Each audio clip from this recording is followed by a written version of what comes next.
നടൻ കൃഷ്ണകുമാറിന്റെ മകൾ ദിയ കൃഷ്ണയുടെ സ്ഥാപനത്തിലെ തട്ടിപ്പ് കേസിൽ നിർണായക വഴിത്തിരിവ്. 3 ജീവനക്കാരുടെ ബാങ്ക് അക്കൗണ്ടുകളിലേക്ക് ഒരു വർഷത്തിനിടയിൽ എത്തിയത് 66 ലക്ഷം രൂപയാണ്. 3 പേരുടെയും 2024 ജൂലൈ മുതലുള്ള ബാങ്ക് അക്കൗണ്ടുകൾ പോലീസ് വിശദമായി പരിശോധിച്ചു. കൃഷ്ണകുമാറിനെതിരായ പരാതിയിൽ മൊഴി രേഖപ്പെടുത്താൻ സ്റ്റേഷനിൽ എത്താൻ ആവശ്യപ്പെട്ടിട്ടും 2 വനിതാ ജീവനക്കാർ അന്വേഷണത്തോട് സഹകരിച്ചിട്ടില്ല. കുറ്റസമ്മതം നടത്തുന്ന ദൃശ്യങ്ങൾ പുറത്തുവന്നതിന് പിന്നാലെ ഇവർ മറ്റെവിടേക്കോ മാറി. അടിപൊളി. ഇതോടുകൂടിയിട്ട് എല്ലാ കാര്യത്തിനും ഒരു ക്ലാരിഫിക്കേഷൻ കിട്ടിക്കഴിഞ്ഞു. കൃഷ്ണകുമാറിനും കുടുംബത്തിനുമെതിരെ വന്നിട്ടുള്ള എല്ലാ ആരോപണങ്ങൾക്കും ഇപ്പൊ തെളിവുകൾ കിട്ടിയല്ലോ. 100% ന്യായം ഇപ്പൊ അവരുടെ ഭാഗത്താണ് എന്നത് ഇതോടുകൂടിയിട്ട് മനസ്സിലായി. ഏകദേശം 66 ലക്ഷം രൂപയോളം ഇവരുടെ ബാങ്ക് അക്കൗണ്ടിലേക്ക് ചെന്നു എന്നതിനുള്ള തെളിവ് പോലീസിന്റെ കയ്യിൽ കിട്ടിക്കഴിഞ്ഞു.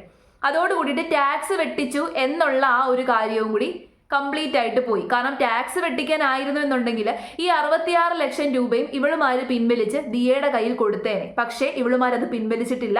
ഇവളുമാരുടെ അക്കൗണ്ടിൽ തന്നെയായിരുന്നു. അത് ഉപയോഗിച്ച് ഇവളുമാർ ഓരോ കാര്യങ്ങൾ ചെയ്തു. ഒരാൾ വീട് വെച്ചു, ഒരാൾ UK അനിയനെ അയച്ചു, സ്വർണ്ണപ്പണയം തിരിച്ചെടുത്തു. ഇങ്ങനെ പല പരിപാടികളാണ് ഇവളുമാര് ഈ കട്ടുണ്ടാക്കിയ പൈസ കൊണ്ട് ചെയ്തത്. അപ്പൊ ഇനി ആർക്കും സംശയമില്ലല്ലോ, പൂർണ്ണമായിട്ടും അവരുടെ ഭാഗത്താണ് ന്യായം എന്ന് മനസ്സിലായി.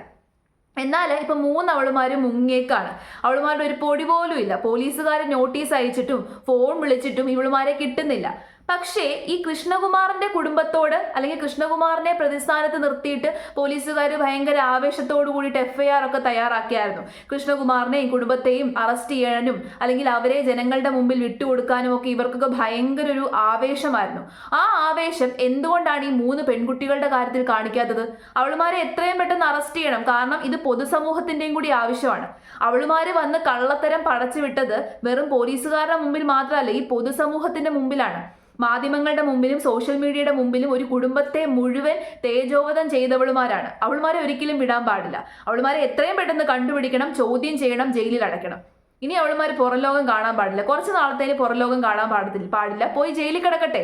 ഇത്തരം കള്ളത്തരങ്ങൾ കാണിക്കുന്നവളുമാര് ജയിലിൽ തന്നെ കിടക്കണം. ഏതായാലും നമുക്ക് ആ വാർത്തയുടെ ഡീറ്റെയിൽസ് ഒന്ന് കേട്ടു നോക്കാം. BJP നേതാവ് G കൃഷ്ണകുമാറിന്റെ മകൾ ദിയയുടെ പേരൂർക്കടയിലെ സ്ഥാപനത്തിലെ ജീവനക്കാർ കഴിഞ്ഞ 1.5 വർഷത്തിനിടെ നടത്തിയത് 66 ലക്ഷം രൂപയുടെ ബാങ്ക് ഇടപാടുകൾ. ഇതിൽ കസ്റ്റമേഴ്സിൽ നിന്ന് വാങ്ങിയ തുക എത്രയാണെന്ന് വ്യക്തത വരുത്താനുള്ള ശ്രമത്തിലാണ് പോലീസ്. അതേസമയം മൊഴി നൽകാമെന്ന് അറിയിച്ച 3 ജീവനക്കാരും പോലീസ് സ്റ്റേഷനിൽ എത്തിയിട്ടില്ല. ഒബയോസിയിലെ QR കോഡ് മാറ്റിവെച്ച് 69 ലക്ഷം രൂപ തട്ടിയെന്ന ദിയയുടെ പരാതിയെ തുടർന്നാണ് ജീവനക്കാരുടെ ബാങ്ക് അക്കൗണ്ട് വിവരങ്ങൾ പോലീസ് പരിശോധിച്ചത്. 2024 ജനുവരി മുതൽ 66 ലക്ഷം രൂപയുടെ ഇടപാടുകളാണ് വിനീത, ദിവ്യ, രാധാകുമാരി എന്നിവർ വലിയതുറ SBI ബാങ്കിൽ നടത്തിയിട്ടുള്ളത്. ഇതിൽ ഒബയോസിയിലെ കസ്റ്റമേഴ്സിൽ നിന്ന് കൈപ്പറ്റിയ പണം എത്രയാണെന്ന് പോലീസ് പരിശോധിക്കുകയാണ്. സാധനങ്ങൾ വിൽപ്പന നടത്തുമ്പോൾ ബിൽ തുക ബുക്കിൽ രേഖപ്പെടുത്താറുണ്ട്. ബിൽ ബുക്കും അക്കൗണ്ട് ഇടപാടുകളും പരിശോധിച്ചാൽ സ്ഥാപനത്തിന്റെ പേരിൽ ലഭിച്ച തുക എത്രയാണെന്ന് വ്യക്തമാകുമെന്ന പ്രതീക്ഷയിലാണ് പോലീസ്. അക്കൗണ്ട് വഴിയല്ലാതെ നേരിട്ടും ജീവനക്കാർ പണം കൈപ്പറ്റിയതായി കസ്റ്റമേഴ്സിൽ നിന്ന് വിവരം ലഭിച്ചിട്ടുണ്ട്. ഇത്തരത്തിൽ നേരിട്ട് എത്ര തുക വാങ്ങിയതിനെ കുറിച്ചും പോലീസ് അന്വേഷിക്കുകയാണ്. കൃഷ്ണകുമാർ തട്ടിക്കൊണ്ടുപോയെന്ന പരാതിയിൽ മൊഴി നൽകാൻ ജീവനക്കാരോട് പോലീസ് ആവശ്യപ്പെട്ടിരുന്നു. എന്നാൽ മ്യൂസിയം പോലീസിൽ ജീവനക്കാർ എത്തിയില്ല. വിനീതയെയും ദിവ്യയെയും രാധാകുമാരിയെയും ഫോണിൽ ബന്ധപ്പെട്ടെങ്കിലും. അപ്പോ ഈ ഒരു വാർത്ത കേട്ടപ്പോൾ എനിക്ക് ആദ്യം തന്നെ തോന്നിയ ഒരു കാര്യം എന്താണെന്ന് അറിയാമോ? ഈ കാര്യം, അതായത് ബാങ്ക് സ്റ്റേറ്റ്മെന്റ് എടുത്ത് ക്രോസ് ചെക്ക് ചെയ്യുക എന്ന് പറയുന്നത് കുറച്ച് മണിക്കൂറുകൾ മാത്രം എടുക്കുന്ന ഒരു പണിയാണ്. ബാങ്ക് സ്റ്റേറ്റ്മെന്റ് പോലീസുകാർ ചെന്ന് ബാങ്കിൽ ചെന്ന് ചോദിച്ചു കഴിഞ്ഞാൽ അപ്പം തന്നെ ബാങ്ക് ഉദ്യോഗസ്ഥർ എടുത്തു തരും. എന്നിട്ട് അത് കൊണ്ടുപോയി ജസ്റ്റ് 1-2 ആൾക്കാർ ഇരുന്ന് അങ്ങോട്ടും ഇങ്ങോട്ടും ക്രോസ് ചെക്ക് ചെയ്ത് നോക്കിക്കഴിഞ്ഞാൽ പെട്ടെന്ന് തന്നെ കാര്യങ്ങൾ പിടികിട്ടും. പക്ഷേ ഇത്രയും ദിവസം എടുത്തു, 4-5 ദിവസം എടുത്തു ഈ ബാങ്ക് സ്റ്റേറ്റ്മെന്റ് ക്രോസ് ചെക്ക് ചെയ്യാൻ വേണ്ടിയിട്ട്. അതിൽ തന്നെ ഒരു കള്ളക്കളിയില്ലേ? കുറേ ആൾക്കാർ സംശയിക്കുന്ന ഒരു കാര്യമാണ് ഇത് കൃഷ്ണകുമാറിനെ ലക്ഷ്യം വെച്ചുകൊണ്ട് ചെയ്തൊരു ഗൂഢാലോചനയാണ്. കൃഷ്ണകുമാറിനിട്ട് പണി കൊടുക്കാനും, കുടുംബത്തിന് മാത്രമല്ല, കുടുംബത്തിലെ ബാക്കി പെൺകുട്ടികളെയോ ദിയാകൃഷ്ണയോ ഒന്നും ലക്ഷ്യം വെച്ചിട്ട് ചെയ്തൊരു പരിപാടിയല്ല, കൃഷ്ണകുമാറിനെ ലക്ഷ്യം വെച്ചിട്ട് ചെയ്തൊരു പരിപാടിയാണ്. കാരണം ഇങ്ങനെ ഒരു കാര്യം കൃഷ്ണകുമാറിനെതിരെ വരുമ്പോൾ അതൊരു രാഷ്ട്രീയപരമായിട്ട് വലിയൊരു ഇതിലേക്ക് മാറും. രാഷ്ട്രീയപരമായിട്ട് പലരും ചേരി തിരിഞ്ഞ് വലിയ രീതിയിലുള്ള വിവാദങ്ങളും ഒരുപാട് റൂമേഴ്സ് ഇറങ്ങും. അത് ഒരു രാഷ്ട്രീയപരമായിട്ടുള്ളൊരു തിരിച്ചടിയായിരുന്നു ഇവർ ഉദ്ദേശിച്ചിരുന്നത്. അതുകൊണ്ട് തന്നെ ഇതിന്റെ പുറകിൽ പ്രവർത്തിച്ചത് ഒരു വ്യക്തി ആയിരിക്കത്തില്ല, ഒരു ഗ്രൂപ്പ് ആയിരിക്കും. ഏത് പാർട്ടിക്കാരാണ് ഇതിന്റെ പുറകിൽ പ്രവർത്തിച്ചത് എന്ന് മാത്രമേ ഇനി വ്യക്തമാകേണ്ടതുള്ളൂ. സത്യത്തിൽ ഏതോ ഒരു പാർട്ടിക്കാർ തന്നെയാണ് ഇതിന്റെ പുറകിൽ പ്രവർത്തിച്ചത്, അല്ലെന്നുണ്ടെങ്കിൽ ഏതോ പർട്ടിക്കുലർ ഗ്രൂപ്പ്. അപ്പൊ ഇതൊരു ഗൂഢാലോചനയാണ് എന്ന് പറയാൻ കുറേ കാരണങ്ങളുണ്ട്. ആദ്യം തന്നെ ഈ 3 പെൺകുട്ടികൾക്കും വലിയ സ്വാധീനമോ അങ്ങനത്തെ കാര്യമോ ഒന്നുമില്ല. അവർക്ക് ഈ നിയമോപദേശം കൊടുക്കാനോ ഒന്നും ആരുമില്ല. പക്ഷേ വളരെ വ്യക്തമായിട്ട് കുറേ പോയിന്റുകൾ ഇവളുമാര് വന്ന് മാധ്യമങ്ങളുടെ മുമ്പിൽ വന്ന് നിരത്തി. കൃഷ്ണകുമാറിനെതിരെ പ്രയോഗിക്കാൻ പറ്റുന്ന നല്ല ഒന്നാന്തരം ആയുധങ്ങളാണ് ഇവളുമാര് മാധ്യമങ്ങളുടെ മുമ്പിൽ വന്ന് നിരത്തിയത്. ഇവളുമാർക്ക് ഇത് ആര് പറഞ്ഞു കൊടുത്തു? ഒരു വക്കീല് മാത്രമാണ് പറഞ്ഞു കൊടുത്തത് എന്ന് പറഞ്ഞു കഴിഞ്ഞാൽ അത് വിശ്വസിക്കാൻ പറ്റത്തില്ല. അപ്പൊ ആരോ കൃത്യമായിട്ട് അവരുടെ പുറകിൽ കളിച്ചിട്ടുണ്ട്. ഇനി രണ്ടാമത് ഇതിനകത്ത് ജാതി കൊണ്ടിട്ടു. ജാതി കൊണ്ടിടുമ്പോൾ തന്നെ കൃഷ്ണകുമാറിനെതിരെ വലിയ രീതിയിലുള്ള ഓളങ്ങൾ സൃഷ്ടിക്കാൻ പറ്റുമെന്ന് ഇവർമാർക്ക് അറിയാം. കാരണം കൃഷ്ണകുമാർ ഒരു BJP പൊളിറ്റീഷ്യൻ ആണല്ലോ. അതുകൊണ്ട് ജാതി എന്ന് പറയുന്ന ഒരു കാര്യം ഇതിനകത്തേക്ക് കൊണ്ടിട്ടു. ടാക്സിന്റെ കാര്യം കൊണ്ടിട്ടു. അങ്ങനെ വലിയ രീതിയിൽ വിവാദങ്ങൾ ഉണ്ടാക്കി. മാത്രമല്ല പോലീസുകാരും കൃഷ്ണകുമാറിനെയും കുടുംബത്തെയും പ്രതിസ്ഥാനത്ത് നിർത്തിക്കൊണ്ടാണ് ഇത്രയും ദിവസവും അന്വേഷിച്ചത്. എല്ലാ തെളിവുകളും ആദ്യത്തെ ദിവസം തന്നെ പുറത്തു വന്നതാണ്. ആ സ്ത്രീകൾ മോഷ്ടിച്ചു എന്നതിനുള്ള തെളിവുകൾ ആദ്യം തന്നെ പുറത്തു വന്നതാണ്. ആദ്യം തന്നെ പുറത്തു വന്നിട്ടും ഇത്രയും ദിവസം എടുത്തു എല്ലാ കാര്യങ്ങളും തെളിയിക്കാൻ. അതിൽ നിന്ന് തന്നെ വ്യക്തമല്ലേ? മാത്രമല്ല കൃഷ്ണകുമാറിനെതിരെ ചുമത്തിയ വകുപ്പുകൾ അത് നിങ്ങൾ പ്രത്യേകം ശ്രദ്ധിക്കണം. 23 വർഷം വരെ അകത്തിടാൻ പറ്റുന്ന രീതിയിലുള്ള വകുപ്പുകളാണ് കൃഷ്ണകുമാറിന് എതിരെ ചുമത്തിയത്. അപ്പോൾ കൃത്യമായിട്ട് ആ ഫാമിലിക്ക് നേരെ നടന്നൊരു ഗൂഢാലോചനയാണ് എന്ന് ഇതിലൂടെ തന്നെ ക്ലിയർ ആണ്. പിന്നെ ഇവർക്ക് എങ്ങനെയാണ് തെറ്റിയത്? പൊതുസമൂഹം കാരണമാണ് ഇവർക്ക് തെറ്റിപ്പോയത്. നമ്മളെ ജനങ്ങൾ കാരണമാണ് ഇവർക്ക് തെറ്റിപ്പോയത്. അതെന്താണെന്നുള്ളത് ഞാൻ പറയാം.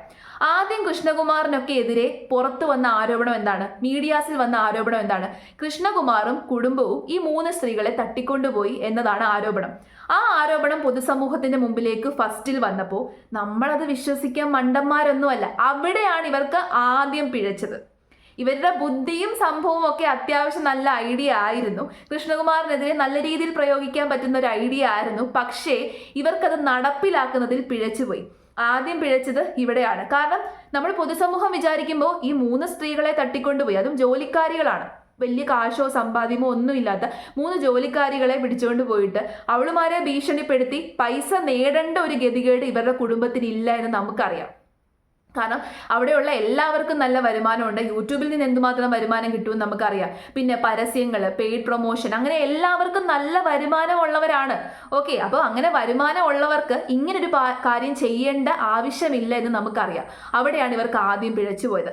അത് പിഴച്ചു എന്നറിഞ്ഞപ്പോൾ ജാതി കാർഡും മതത്തിന്റെ കാർഡും അങ്ങനെ എല്ലാ കാർഡും ഇറക്കി. പക്ഷേ ആദ്യത്തെ ചുവട് പിഴച്ചതുകൊണ്ട് ബാക്കി ഇറക്കിയ ഐഡിയയും ഇതായില്ല.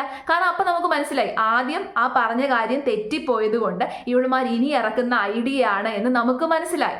അങ്ങനെ പൊതുസമൂഹം പൂർണ്ണമായിട്ടും കൃഷ്ണകുമാറിനും അവരുടെ കുടുംബത്തിനും ഒപ്പം നിന്നു. അതോടുകൂടിയിട്ട് ഇവർക്ക് മൊത്തത്തിൽ താളം തെറ്റി. ഇനി രണ്ടാമതായിട്ട് ഇവർക്ക് പിഴച്ചു പോയത് എവിടാന്ന് ചോദിച്ചു കഴിഞ്ഞാൽ ഈ ദിയക്കെതിരെയും കൃഷ്ണകുമാറിനെതിരെയും ഇവരുടെ കയ്യിലുണ്ടായിരുന്ന ഒരേ ഒരു തെളിവെന്ന് പറയുന്നത് ഫോൺ റെക്കോർഡാണ്.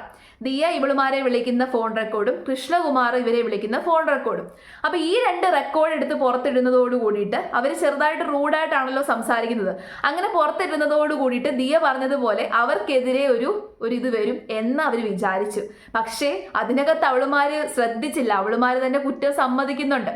അങ്ങനെ ആ ഫോൺ റെക്കോർഡ് എടുത്ത് പുറത്തിട്ടതോട് കൂടിയിട്ട് ജനങ്ങൾക്ക് പൂർണ്ണമായിട്ടും ബോധ്യപ്പെട്ടു ഇവരുടെ ഭാഗത്താണ് ന്യായം. അങ്ങനെ ഇവളുമാർക്ക് പതറിപ്പോയി, അടി തെറ്റിപ്പോയി. ഇതാണ്, എത്ര വലിയ ബുദ്ധിമാന്മാരാണെങ്കിലും എത്ര വലിയ ബുദ്ധിയാണ് കയ്യിലിരിക്കുന്നത് എന്ന് പറഞ്ഞാലും നമ്മളത് പ്രയോഗിക്കുന്ന രീതി പോലെ ഇരിക്കും.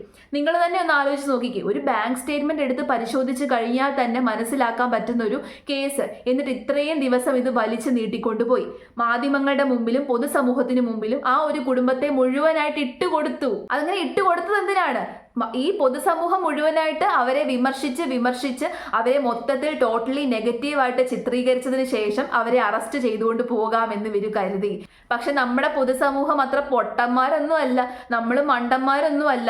ഒരു വ്യക്തി അയാൾക്കെതിരെ എന്തുമാത്രം റൂമർ ഉണ്ടെന്ന് പറഞ്ഞു കഴിഞ്ഞാലും, അയാൾ എത്ര വലിയ രാഷ്ട്രീയക്കാരനാണെന്ന് പറഞ്ഞു കഴിഞ്ഞാലും, എത്ര പണക്കാരനാണെന്ന് പറഞ്ഞു കഴിഞ്ഞാലും, അയാളുടെ ഭാഗത്ത് ന്യായമുണ്ട് എന്നുണ്ടെങ്കിൽ നമ്മുടെ സമൂഹം അയാളുടെ ഒപ്പം നിൽക്കും. അങ്ങനെ തന്നെയാണ്. ഇന്നലെ എനിക്ക് വന്ന കമന്റ് ആണ്, അവർ ടാക്സ് വെട്ടിക്കാൻ നോക്കിയതാണ് എന്നിട്ട് ആ പെൺകുട്ടികളെ ഇരയാക്കുകയാണ്. ടാക്സ് വെട്ടിക്കാൻ നോക്കിയതാണെന്നുണ്ടെങ്കിൽ ഇപ്പൊ തന്നെ തെളിവുകൾ കിട്ടും.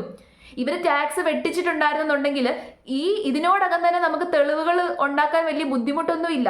കാരണം ഇത് കൃഷ്ണകുമാറിനും കുടുംബത്തിനും നേരെ വന്ന ആയുധമാണ്. അപ്പോൾ ഉറപ്പായിട്ടും പോലീസുകാർ എന്ത് ചെയ്യും? ടാക്സ് വെട്ടിച്ചിട്ടുണ്ടെന്നുണ്ടെങ്കിൽ ആ തെളിവുകൾ കണ്ടെത്തിയനെ. പക്ഷെ ആ തെളിവുകളില്ലല്ലോ. ടാക്സ് വെട്ടിച്ചു എന്നത് വെറും ഒരു ആരോപണം മാത്രമാണ്, തെളിവുകളില്ല. മാത്രമല്ല ഇപ്പൊ വന്ന ഈ ഒരു ഏറ്റവും ഒടുവിൽ വന്ന ഈ ഒരു തെളിവിൽ നിന്ന് തന്നെ വ്യക്തമാണ് അവർ ടാക്സ് വെട്ടിച്ചിട്ടില്ല. ടാക്സ് അങ്ങനെ വെട്ടിക്കുകയായിരുന്നുണ്ടെങ്കിൽ ഈ വന്ന 66 ലക്ഷം രൂപയും ഇവളുമാര് പിൻവലിച്ച് ദിയയുടെ കയ്യിൽ കൊടുത്തേനെ. പക്ഷെ അത് ചെയ്തില്ല. അപ്പൊ ടാക്സ് വെട്ടിച്ചു എന്നതും ഇതായി. ഇവിടെ 3 സ്ത്രീകൾക്ക് ജോലി കൊടുത്തു, അവർക്ക് ശമ്പളം കൊടുത്തു, അവരെ സ്വന്തം കുടുംബാംഗങ്ങളെ പോലെ നോക്കി കൺസിഡർ ചെയ്തു. അത് മാത്രമാണ് അവർ ചെയ്ത ഒരേ ഒരു തെറ്റ്. ഇങ്ങനെ ഒരു വിഷയം വന്നിട്ടും ഇത്രയും പ്രശ്നങ്ങൾ ഉണ്ടായിട്ടും പണം തട്ടിയെടുത്തു എന്ന് അറിഞ്ഞിട്ടും അവർ സ്ത്രീകളല്ലേ എന്നുള്ളൊരു കൺസിഡറേഷൻ ആ കുടുംബം അവർക്ക് കൊടുത്തു. കാരണം ആ കുടുംബത്തിലുള്ളത് മൊത്തം പെൺകുട്ടികളായതുകൊണ്ട് അവരുടെ ഭാവി പോകുമല്ലോ എന്ന് വിചാരിച്ചിട്ടാണ് അവരത് ചെയ്യാതിരുന്നത്. നിങ്ങൾ തന്നെ ആലോചിച്ച് നോക്കുക. ദിയയ്ക്ക് യൂട്യൂബ് ഉണ്ട്, ആ കുടുംബത്തിന് മുഴുവൻ യൂട്യൂബ് ഉണ്ട്, മാധ്യമങ്ങളുമായിട്ടൊക്കെ നല്ല ഹോൾഡ് ഉണ്ട്. അങ്ങനെയുള്ള ഈ ആൾക്കാർ ഒരു മീഡിയ കുടുംബം എന്ന് വേണമെങ്കിൽ നമുക്ക് അവരെ വിശേഷിപ്പിക്കാം. അങ്ങനെയുള്ള ആ കുടുംബത്തിലുള്ള ആൾക്കാർ അവരുടെ ജീവനക്കാരികൾ ഇത്രയും വലിയ തട്ടിപ്പ് നടത്തിയിട്ട് അവർ സോഷ്യൽ മീഡിയയിൽ കൊണ്ടുവന്ന് അവരുടെ പടം ഇട്ടോ. ദിയ തന്നെ ഇൻസ്റ്റാഗ്രാമിൽ ജസ്റ്റ് ഒരു സ്റ്റോറി മാത്രമേ ഇട്ടുള്ളൂ, അവരുടെ ഫോട്ടോയോ ഒന്നും ഇട്ടിട്ടില്ല. ഇതുപോലെ സാമ്പത്തിക ഒരു തട്ടിപ്പ് നടന്നു എന്നുള്ള രീതിയിൽ ഒരു സ്റ്റോറി ഇട്ടു OBYOC എന്ന് പറയുന്ന ആ ഇൻസ്റ്റാഗ്രാം പേജിൽ. അതല്ലാതെ ഇവരുടെ ഫോട്ടോയോ വീഡിയോസോ ഒന്നും ഇവരായിട്ട് പുറത്തു വിട്ടിട്ടില്ല. അതിൽ തന്നെ ഉണ്ട് അവരുടെ കൺസിഡറേഷൻ, അവരുടെ മര്യാദ. 3 സ്ത്രീകളല്ലേ, അവരുടെ ഭാവി പോകരുതല്ലോ എന്ന് കൺസിഡർ ചെയ്താണ് ഇത്രയും ദിവസവും അവർ കാത്തിരുന്നത്. കാരണം പൈസ അവർ തന്നെ തിരിച്ചു തരുമെന്നുണ്ടെങ്കിൽ ആ പ്രശ്നം അവിടെ സോൾവ് ചെയ്യാമല്ലോ എന്ന് അവർ വിചാരിച്ചു. അപ്പോൾ നമ്മൾ പണം നോക്കിയോ രാഷ്ട്രീയം നോക്കിയോ മതം നോക്കിയോ ഒന്നുമല്ല ഒരാളുടെ ഭാഗത്ത് നിൽക്കുന്നത്. ഇപ്പോഴും ഒരു 10% ആൾക്കാർ രാഷ്ട്രീയം നോക്കിയും മതം നോക്കിയും അവരെ വിമർശിക്കുന്നുണ്ട്. അവരെ വിമർശിച്ചു, ഒരു കുഴപ്പമില്ല. പക്ഷെ ഈ ഒരു കേസ് കേട്ടപ്പോൾ തന്നെ ആദ്യം തന്നെ എനിക്ക് തോന്നിയിരുന്നു അവരുടെ ഭാഗത്താണ് ന്യായം. ആദ്യം മുതലേ ന്യായത്തിന്റെ ഭാഗത്ത് നിൽക്കാൻ സാധിച്ചതിൽ എനിക്ക് ഭയങ്കര സന്തോഷമുണ്ട്. കാരണം നമ്മൾക്ക് ഒരു സാമാന്യ ബോധമില്ലേ? ഒരു കുടുംബം അത്യാവശ്യം നല്ല രീതിയിൽ പൈസയുള്ള ഒരു കുടുംബം, അത്യാവശ്യം പേരും പ്രശസ്തിയും ഉള്ളൊരു കുടുംബം, ആ കുടുംബത്തിൽ 5 പെൺകുട്ടികളാണ്, ആ കുടുംബത്തിൽ 4 പെൺകുട്ടികളാണ്. അപ്പോൾ ഈ 4 പെൺകുട്ടികളുള്ള ഒരു കുടുംബത്തിലെ അച്ഛൻ വേറെ 3 സ്ത്രീകളെ തട്ടിക്കൊണ്ടുപോയി അവരെ ഭീഷണിപ്പെടുത്തി പൈസ വാങ്ങിച്ചു എന്ന് പറയുമ്പോൾ തന്നെ അവിടെ തീർന്നു. അതിൽ തന്നെ എല്ലാ കള്ളത്തരവും പൊളിയുവാണ്. ആദ്യം തന്നെ കള്ളത്തരം ഫുള്ള് പൊളിഞ്ഞു അവളുമാരുടെ. ഇനി നിലനിൽക്കാൻ ഒരവസ്ഥയും ഇല്ല, ഒരു രീതിയിലുള്ള വഴിയും ഇല്ല എന്നറിഞ്ഞപ്പോൾ ജാതിക്കാട് ഇറക്കുന്നു. നാണോ മാനോ ഇല്ലാതെ വൃത്തികെട്ട പരിപാടി അവളുമാർ കാണിച്ചു. ഇനി അവളുമാർക്ക് പുറത്തിറങ്ങി നടക്കാൻ പറ്റുമെന്ന് നിങ്ങൾക്ക് തോന്നുന്നുണ്ടോ? ഇനി അവളുമാർക്ക് എവിടെയെങ്കിലും ജോലി കിട്ടുമെന്ന് നിങ്ങൾക്ക് തോന്നുന്നുണ്ടോ? അപ്പം നമ്മൾ മനസ്സിലാക്കേണ്ട, ഇതിൽ നിന്നൊക്കെ മനസ്സിലാക്കേണ്ട ഒരു കാര്യം, നമ്മളെ ഒരിടത്ത് ജോലിക്ക് നിർത്തുമ്പോൾ ഒരു മാനോ മര്യാദയുമായിട്ടൊക്കെ അവിടെയൊക്കെ നിൽക്കുക. നമുക്ക് പറ്റത്തില്ലെങ്കിൽ ഇട്ടിട്ട് പോരുക. അതല്ല, അവിടെ നിൽക്കുന്ന ആ ഒരു സാഹചര്യത്തിൽ മര്യാദയ്ക്കൊക്കെ അവിടെ നിൽക്കുക, നല്ല രീതിയിൽ കാര്യങ്ങൾ ചെയ്യുക. നമ്മളെ കൺസിഡർ ചെയ്യുന്നവരെ നമ്മൾ തിരിച്ചും കൺസിഡർ ചെയ്യുക. നമുക്ക് ജോലി തരുന്നവരെ തിരിച്ചും നമ്മൾ ആ ഒരു രീതിയിൽ പരിഗണിക്കുക. നമ്മളെ അപമാനിക്കുവാണെന്നുണ്ടെങ്കിൽ തിരിച്ച് കാര്യങ്ങൾ പറയണം. ഇല്ലാത്ത പക്ഷം നമ്മൾ അങ്ങോട്ടും ഇങ്ങോട്ടും കൺസിഡറേഷനിലൂടെ ജീവിക്കുക. അല്ലാതെ ചുമ്മാ അനാവശ്യമായിട്ട് ജാതിയും മതവും പറഞ്ഞ്, മതത്തിന്റെ പേര് പറഞ്ഞ്, ജാതിപ്പേര് പറഞ്ഞ്, ജാതിക്കാട് ഇറക്കി, അയ്യേ എന്തൊരു വൃത്തികെട്ടൊരു പരിപാടിയാണെന്ന് ആലോചിച്ച് നോക്കിക്കേ. ഇനി അവൾമാർക്ക് ഒരിടത്തും ജോലി കൊടുക്കരുത്. ഈ കള്ളത്തരം കാണിച്ച് നടക്കുന്നവൾമാർക്ക് ഒരിടത്തും ജോലി കൊടുക്കരുത്. അവർ കള്ളത്തരം മാത്രമല്ല കാണിച്ചത്, വിശ്വാസവഞ്ചന, എല്ലാ രീതിയിലുള്ള ചതിയും അവൾമാർ കാണിച്ചു.